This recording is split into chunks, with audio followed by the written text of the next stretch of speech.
In this segment, we celebrate the strength of a woman. Now, I'm sure the one or two times a child has hit on your door and you're like, no, I just can't take it. And someone reminded you, but it is just but a child. Today in studio, we are speaking about parenting, and we want to know this morning that when should you let a child be a child, and what is the difference between a difficult child and a deviant child? And to give us insights into this is Ziporrah Wanyeki. She is a psychologist, a counselor, a teacher, and a parent too. Engage us on all our social media platforms at Y254 channel, at Faith MUTSOLI. The hashtag is Y in the morning. Karibu sana. Asante sana, Faith. How have you been? I've been fine. You look gorgeous. Thank you, thank you. We thank God for everything. Wow. And so they say that parenting doesn't come with a manual. And so you find that when someone is a first-time mother or rather a new mother, it takes a lot to take into being a mother. Sure. So before we get there, remind our viewers who is Ziporrah Wanyeki. What does she do? Thank you so much. My name, as you've heard, is Ziporrah Wanyeki. I am a mother of two beautiful children, a married woman. I'm a counselor, I'm a teacher, I am a trainer. All those are my titles. You can find me on my Facebook, Zipi Wanyeki. You can find me on YouTube, Ziporrah Wanyeki, for more content about parenting. There is no single theory. Somebody told us that before they had children, they had a lot of theories about parenting. Now that they have children, they have single theory that they are using. So there is no perfect parent, Faith. In this world, usidanganywe na mtu.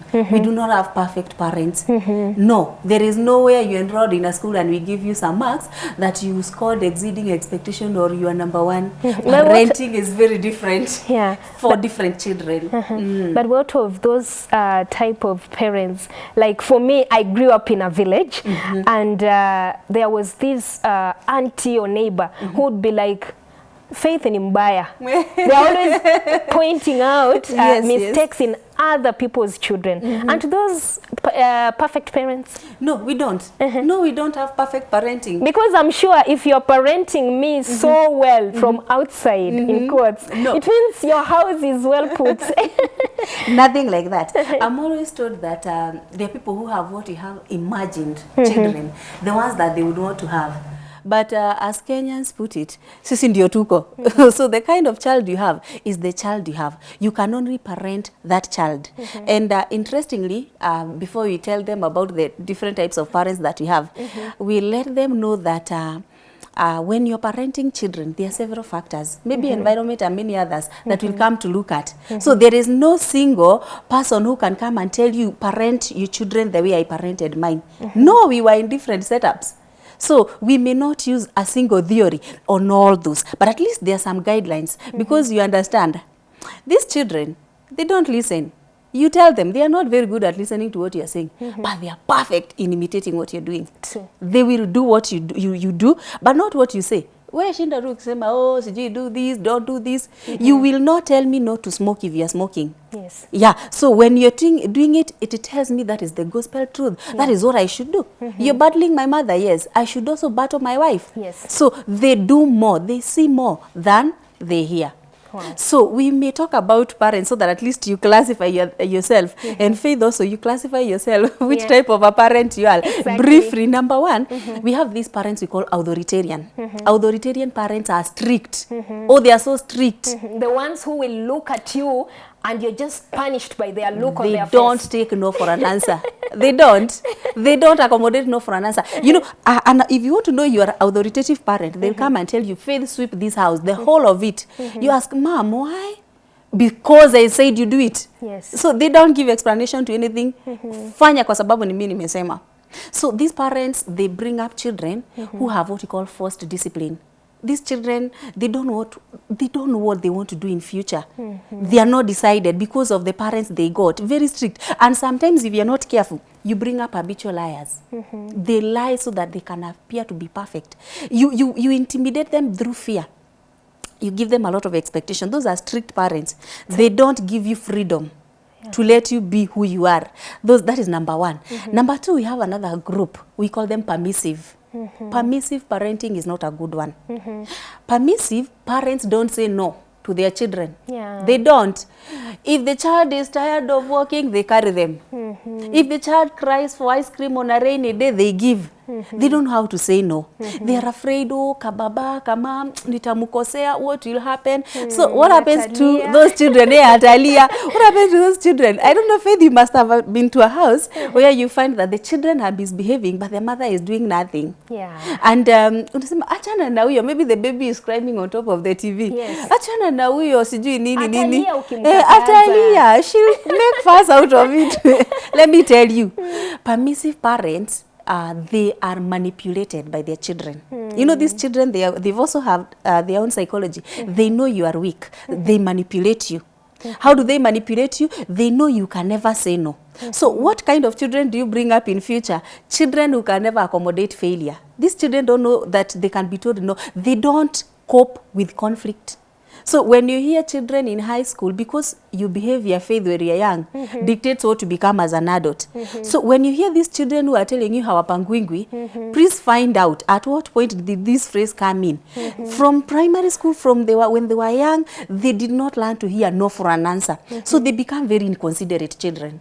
They have everything. So they will be the ones who will be doing all manner of chaos and everything. Lakini hawaulizwi. But such a parent would argue out that this is an innocent child whom the conscious mind does not connect with the subconscious mind. So if he wants whatever he wants, you just give him or her, akigrow atajua. I feel if you take that kind of approach, and every other Kenyan, if you take that kind of approach, atakujenga nyumba ya mawe, you will be cornered. You'll never say no. So this girl grows, you know, when they are young, they don't look very manipulative, but they grow knowing that you can't say no. They hit teenage, adolescent, and it comes with all manner of issues, mood swing and everything. So they tell you, Mom, there's a night out party we are going in Westland, and we'll be back tomorrow morning. You cannot say no, but you know, of course, some of these parties, they are very destructive. Some of the things that happen there, you have no influence over them, but you cannot say no. So the next time you'll see this girl pregnant in your house, now umejisaidia ama unalia tu. So personally, I would not advocate to be a permissive parent. That type of parenting, we call them absent parents. Now those ones, they are not there. Kabisa, they are not there. But some parents are too busy. Like wanatafutia watoto school fees. Too busy for your children. Too busy for your children, Faith. But you are for them. No. You are for them. When you go out hustling, you are too busy for them. Yes. It is interesting at how maybe our society, we are busy looking for money, busy building empires and everything. But do you know there are things you cannot delegate? You cannot delegate parenting. True. It is not something that when you're given by God, you will stand and say, now that my child is 2 years, let me first of all drop this role. I go to Zanzibar or whichever place to Dubai and make money, and then I'll come back and parent. The manner of damage that will have happened to that child is not something that you can manage to maybe rectify. So parenting cannot be delegated, in as much as you are a very busy mother, very busy parent. Always have time for your children. I'll tell you why. If you don't have time for them, what will happen? Somebody must take up this role. In this world, we don't entertain vacuum. You are not there, something else comes in.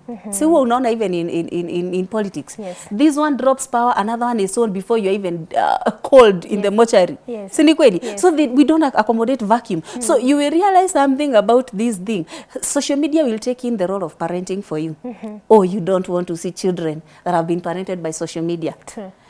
They will be playing games because there's gaming there, very dangerous games. Some games that are involving cutting themselves, they have seen it. When social media parents, it teaches the children how to dress, so you will never question what they are dressing.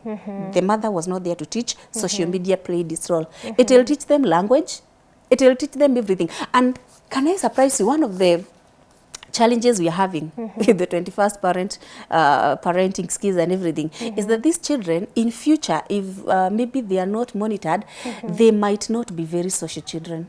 They met online, they date online, they have their friends online. So this child has no social skills. social skills za kucheza na wenzake and intermingling with people, they don't have. Yes, because it even reaches a point where you have bought this child a phone. So he's always online. He's not even talking to you. Like when you address him or her, you realize like chenye umesema chote, there is nothing amesikia. Imagine. And because you're a permissive parent, unamwambia aki njoki, aki siweke hiyo simu kwanza siji nini. So don't use that attribute. And the fourth type of parenting that we advocate for, of course there's no single one that we tell people use this one, but at least you look at, you weigh your options. We talk about the authoritative. The first one was authoritarian. Yes. We came to this other one that people are just there permissive. We came to these absent parents. Now we are talking of authoritative. Authoritative parents, they let their children be. They give you freedom, but with limits. Freedom, but with limits. So we know that we will be watching the screen, but we monitor the screen time. Because there is no way you tell me that tomorrow you have an exam and you're busy watching cartoon here. Yes. And you know the way our mind is. We program garbage in, garbage out. So mimi nakwambia state the factors that contributed to what, the only thing you can remember is Akili Kids. Because that was what you were watching the previous night. Yes. Or if, so I'm not advocating for, I'm not saying that they should not watch. It has its own part. Yeah. Social media is either positive or negative. We'll look at that if time allows. Yes. But at least these parents, they give orders. They give expectations. And then they give their children time to go and be themselves. So these children, number one, they are disciplined. Number two, they take initiative. While the first lot of authoritarian children, they don't take initiative. Akiambiwa kaa hapa, hawezi toka. Because mom said, sit here. But this was told, you do this, and this when you're done, do that. So this child is self-driven. So it is actually one of the best approach to parenting. Wow. And so where does, in the 4 groups that you have mentioned, where does a difficult child lie? That's a different story altogether. But I'll tell you something. For any action, there's a reaction. Somebody told you the other time, I told you, if you see a turtle is up there, somebody kept it there. Yeah. So we always ask ourselves, why did this child become difficult or deviant for that matter? Yes. What has happened? Because for any behavior, there's a reason behind. And there are many reasons that we can mention that will make a child difficult. Number one, if you are brought up by negligent parents. I did not tell you that this group that is absent, their children lack self-esteem. They are doing things, but there's no feedback. There's nobody to tell you. Whether you washed the house or you didn't, nobody was there to compliment. But don't you think that sometimes absentee, or not really absentee parents, but when a parent is absent, but it's out there looking for school fees and food, don't you think that it shapes some children into responsible human beings? Like, mom has gone to the market, so when she comes back in the evening, I have to have fetched water, I have to have prepared food. Like, his absence is shaping you into someone. Okay, maybe let us understand this. When I talk about absent, I don't mean that you went to work, you are not there with your child. Honestly, we in Kenya, we cannot sit all day with our children. Watakula nini? Yes. I am talking about you are literally absent in the life of your child, physically, emotionally, in every aspect. Wow. Now, these are the children you find, it's parents' day meeting. Nobody came for the meeting. The mother does not even know the class teacher of that child. The mother does not even know the grade. Unasema, na Faith wangu wako class, sijui ni 5, no, that is south, sijui ni east, that west. Imagine such minor details. The parent doesn't know. The parent doesn't know when this child maybe is of age, maybe has begun menses for the girls. You are totally absent in the life of that child. What happens? These children lack trust. They don't trust you. And the bad thing I told you is that when you are absent, somebody else is more than willing to take that responsibility. So who takes that? Society. Yes. And who are those? The people I hear Kenyans calling Team Mafisi. Yes. So this girl needs compliment. Faith, if you have a daughter, tell them they are beautiful. Yeah. Let them hear it from you before they are told even from outside there. So when they are told from outside there, it comes with a cost. Yeah. So someone buys you some chips, some what. The next time, they just they wanaenda wakienda hivyo. So by absent, I'm not talking about being literally that you are working. Yes. I'm talking of like you are not involved, the uninvolved parent in the life of these children. They don't pay school fees, they don't attend meetings, they don't provide basic and any other need for this child. You just there, you're absent. So the children are left to, you know, form a life on their own. So these other that went to work, it is okay till shape. That is what you are calling giving you freedom. Yes. So you let them be. Yeah. I know mom is not there, so I can step up and make some rice. I can do this and that. And so when do you let a child be a child? I'll say that it is important to know who is this we are calling a child. Because Faith, for your mom, you'll never become an adult. Even when she's 90-year-old and you are 75 and you have your own grandchildren, you still be her child. Yes. But sometimes I always say, let these children know what they're supposed to do, at what time. Don't be too strict once again. Let them know. Because again, I was telling another group of people, there's something we call fixation.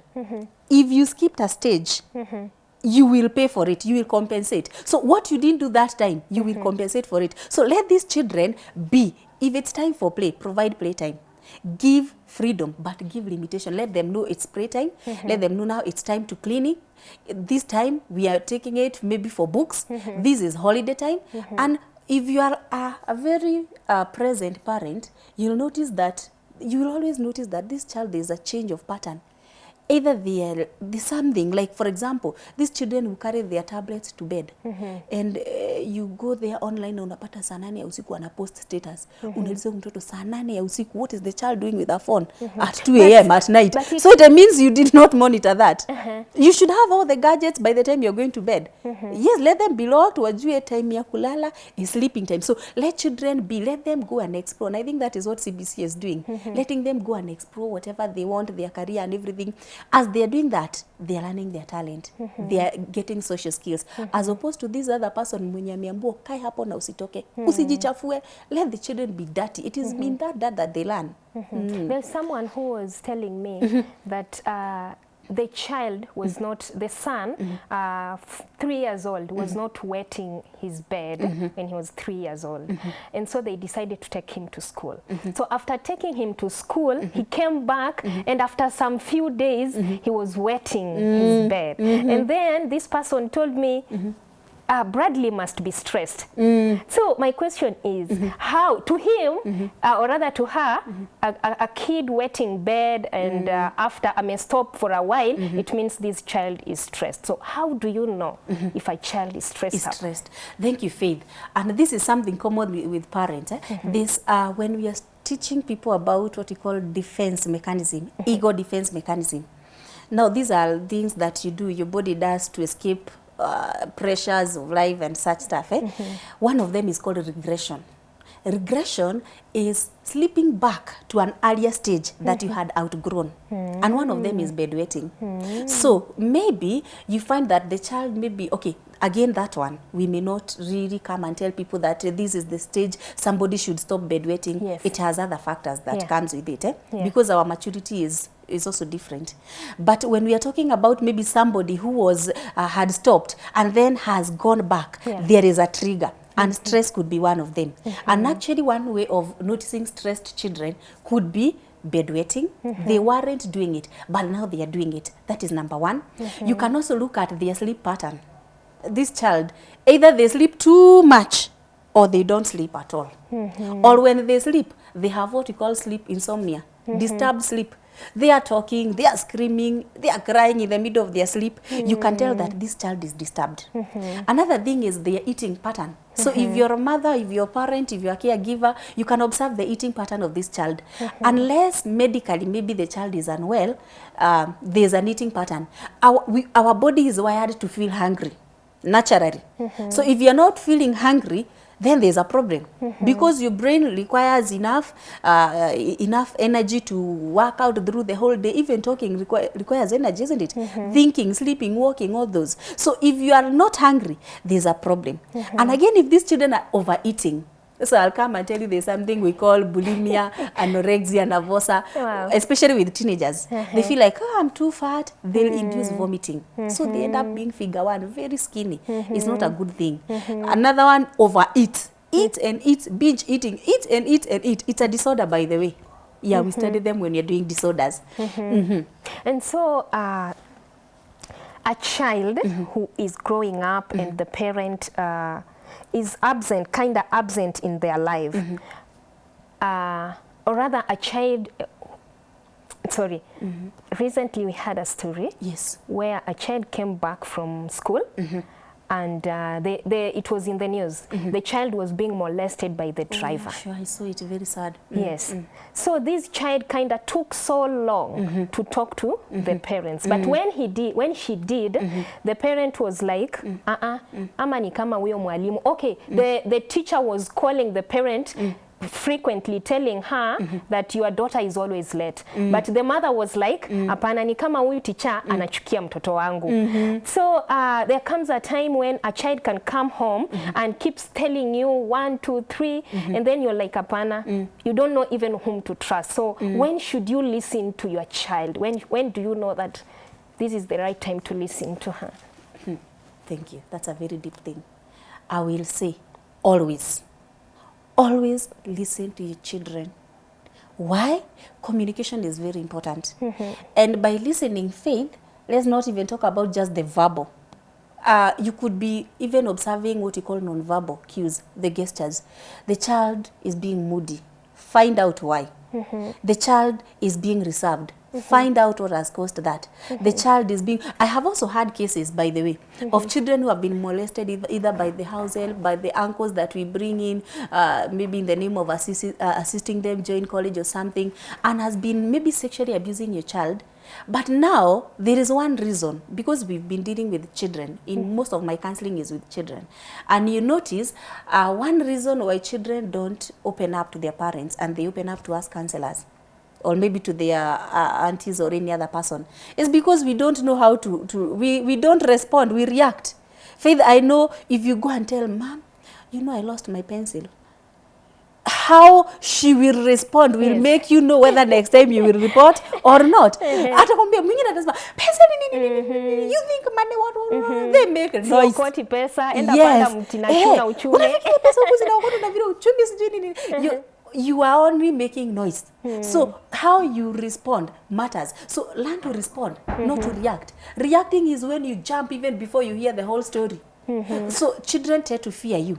Again, if you've been the absent parent, the uninvolved I talked about, you are not there to know my issues, you never listen to me, you're busy on social media, tweeting and doing all those things. I'm telling you and you're not listening, I will not be very confident talking to you. So molestation can happen and you do not get to know it. Or you know it when it is very late. Personally, I've ever handled a very unfortunate case. It was so unfortunate, by the way. Wow.